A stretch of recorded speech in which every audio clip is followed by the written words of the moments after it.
নমস্কার, কেমন আছেন সবাই? আশা করছি সকলেই ভালো আছেন, সুস্থ আছেন। সীমা বেঙ্গলি লাইফস্টাইল ব্লগের নতুন আরেকটি ভিডিওতে আপনাদের সবাইকে স্বাগত জানাই।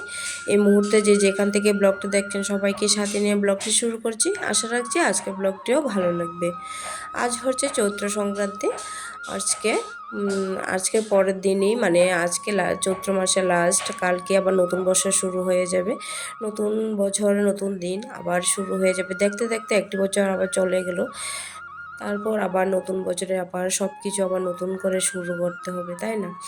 আর আজ চৈত্র সংক্রান্তির অনেকের অনেক রকমের নিয়ম থাকে, আমাদেরও কিছু নিয়ম আছে। আজ পাঁচন রান্না করতে হয়, পাঁচন রান্না করে তারপর পূর্বপুরুষের উদ্দেশ্যে বারান দিতে হয়, মানে বাইরে আলাদা করে বাইরে বারান দিতে হয় আর কি। সব কিছু ঘরে রান্না বান্না হবে, তারপর বাইরে নিয়ে রান্না বান্না সব কিছু একসাথে বেড়ে তারপর পূর্বপুরুষের নামে বারান দিতে হয়, তারপর আমাদের খাওয়া দাওয়া করবো আর কি। আর সম্পূর্ণ নিরামিষ আজকে। আর সমস্ত সবজি কাটাকুটি করতে হবে, অনেক তাড়াহুড়ো আজকে। তাই সকাল সকাল সমস্ত কাজকর্ম সেরে, বাসি কাজকর্ম সেরে স্নান টান করে সবার আগে ঠাকুর পূজাটা সেরে নিলাম। আর তারপর আবার চলে যাব রান্না করে। অনেক কাজ বাকি আছে। এখন প্রায় ঘড়িতে প্রায় 9টার মতন বেজে গেছে। আর এখন থেকে আপনাদের সাথে শুরু করছি আজকের ব্লগটি। আর সমস্ত পূজা কাজকর্ম সেরে চলে এলাম রান্না করে। এখন আমরা বসে এখন সবজিগুলো বানিয়ে নিচ্ছি আর কি। কর্তামশাই আছে আমার সাথে। আর প্রত্যেক বছর শাশুড়ি মা থাকতে শাশুড়ি মা আমাকে হেল্প করে দিত, যেহেতু শাশুড়ি মা নেই তাই এখন কর্তামশাইকে নিয়ে সবজি কাটাকুটি করছি আর কি। আর সবজি কাটাকুটি মোটামুটি হয়ে গেছে। আর সবজির মধ্যে বেশি কিছু রান্না করব না, 5 রকমের ভাজি রান্না করব, ডাল। আর ডালটা তো আজকে মাস্ট রান্না করতে হবে। আজকে আমরা খাবো আর কি। প্রথম আজকে খাবো, তার জন্য আগের দিন রাতে একটু ছানার ডাল ভিজে রেখে দিয়েছি। আগে আমরা তো মানে খেসারি ডাল দিয়ে খাওয়া হতো ডালটা, আর এখন খেসারির ডালটা এতটা খাই না। এখন যেহেতু ঘরে ছানার ডাল রয়েছে, তার জন্য ছানার ডালটা আগের দিন রাতে ভিজিয়ে রেখেছি। আর ছানার ডালটা দিয়ে আজকে ডাল রান্না করব। আর আমগুলোতে প্রত্যেক দিনই মানে আমগুলোর সামনেই থাকে, কিন্তু খেতে পারি না, যেহেতু আজকে সংক্রান্তির দিন রান্না করে খাবো, তার জন্য এতদিন খাওয়া হয়নি।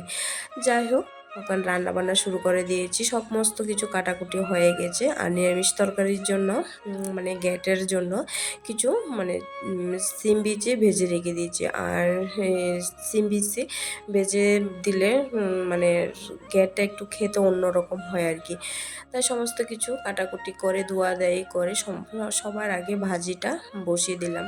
ভাজি আর টকটা রান্না করে নেব। টক বলতে চাটনিটা আর কি, টমেটো চাটনি একটু রান্না করব। আর অন্য বেশি একটা তরকারি রান্না করব না। অন্য সময় কাঁঠাল আলাদা করে কাঁঠাল রান্না করি, তারপর মিষ্টি কুমড়ো আলাদা করে রান্না করি। এবছর ভাবছি আলাদা করে এগুলো রান্না করব না আর কি।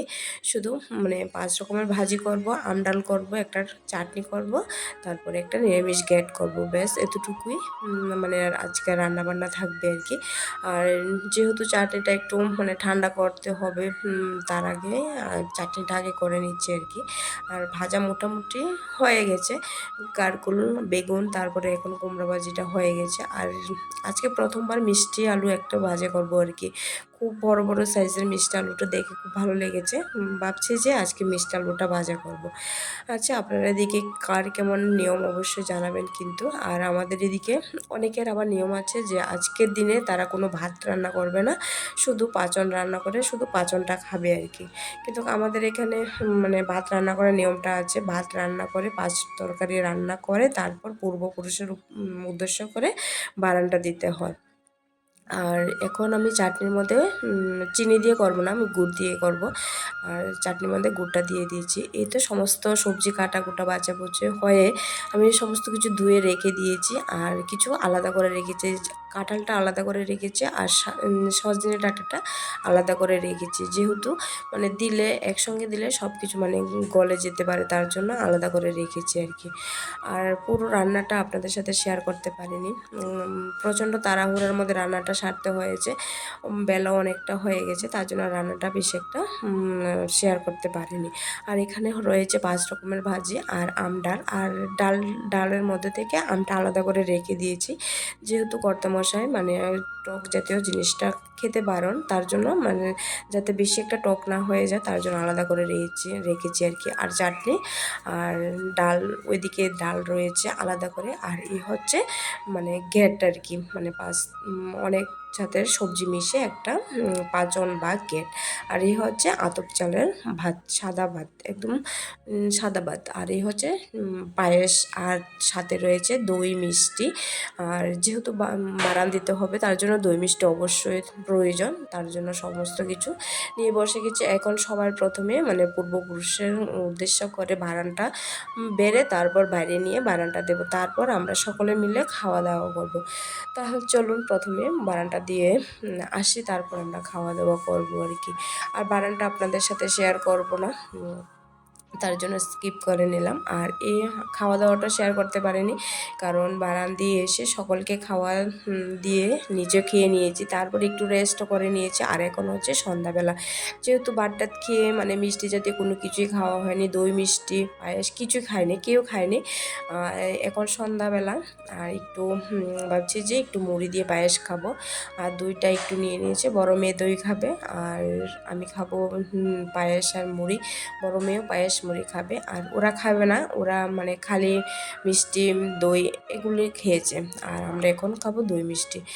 আচ্ছা, আপনারা কে কেমনভাবে আজকে সংক্রান্তিটা কাটালেন অবশ্যই জানাবেন কিন্তু। আর আজকে রাত্রের পরে কিন্তু নতুন বছর চলে আসবে, তাই নতুন বছরের আগাম শুভেচ্ছা রইল সকলে, মানে সকলের যেন ভালো কাটে আর কি, সেই শুভেচ্ছাটা রইল। আবার নতুন বছরে আবার নতুন আরেকটি ব্লগ নিয়ে আসবো আপনাদের সাথে। আর এখন আপনাদের কাছ থেকে বিদায় নিয়ে নিচ্ছি, আবার দেখা হবে পরবর্তী আরেকটা ব্লগে। ততক্ষণের জন্য সকলে ভালো থাকবেন, সুস্থ থাকবেন।